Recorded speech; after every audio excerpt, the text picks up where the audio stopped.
ఇంక్లాబ్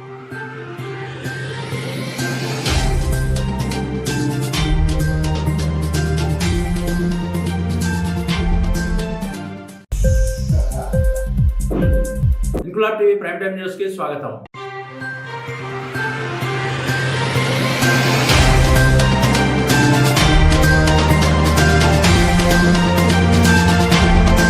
చదువుకోరా లేకపోతే గొడ్లను కాసుకోవాల్సి వస్తుందని తిట్టేవారు ఒకప్పుడు మన పెద్దలు. ఇప్పుడు చదువుకొని ప్రభుత్వోద్యోగం చేస్తూ కూడా గొడ్లను కాయాల్సి వస్తుంది. ఇది పరిస్థితి విజయనగరం ట్రాఫిక్ పోలీసుది. విజయనగరంలో పైడితల్లి అమ్మవారి టెంపుల్ వద్ద ఉన్న 3 లాంతర్ల వద్ద సాయంత్రం వేళ ట్రాఫిక్ విధులు నిర్వహిస్తున్న traffic head constable Srinu Prasad traffic కు అంతరాయం కలిగిస్తున్న ఆవులు ఆబోతులను కర్ర చేత పట్టి తోలడం చూసిన నగర ప్రజలు ట్రాఫిక్ పోలీసు గొడ్లను కాసుకుంటున్నారంటూ కామెంట్లు చేయడం విశేషం. గోవులను రక్షించాలంటూ ఉద్యమాలు చేసే గోరక్ష సంస్థలు ఇలా గోవులు రోడ్ల మీద రాకుండా చూడడం వారి బాధ్యత కాదా? ఇప్పటికైనా గోవులు రోడ్ల మీద రాకుండా తగిన చర్యలు చేపట్టడం అత్యంత ఆవశ్యకం. లేదంటే రోడ్లపై ప్రమాదాలు జరగడం, ఆ తర్వాత బాధపడడం చరామామూలైపోతుంది.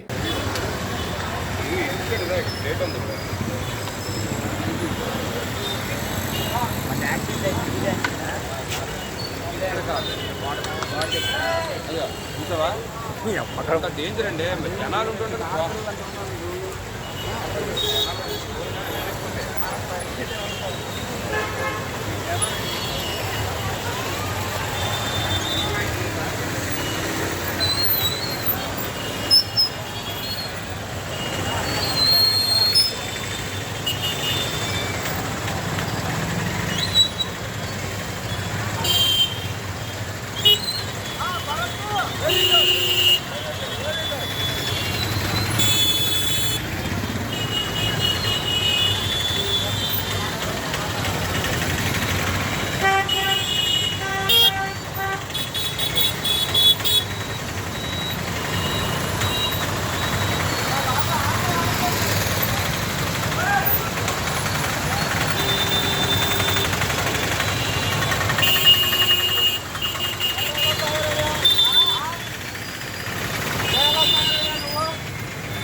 ఇంక్లాబ్ టీవీ వీడియోలు మీకు నచ్చినట్లయితే లైక్ చేయండి, షేర్ చేయండి, కమెంట్ చేయడం మర్చిపోకండి. సబ్స్క్రైబ్ చేయని వాళ్ళు వెంటనే సబ్స్క్రైబ్ చేసుకోండి. మా వీడియోలు మీరు వెంటనే చూడాలనుకుంటే కింద ఉన్న గంట సింబల్ని గట్టిగా కొట్టండి.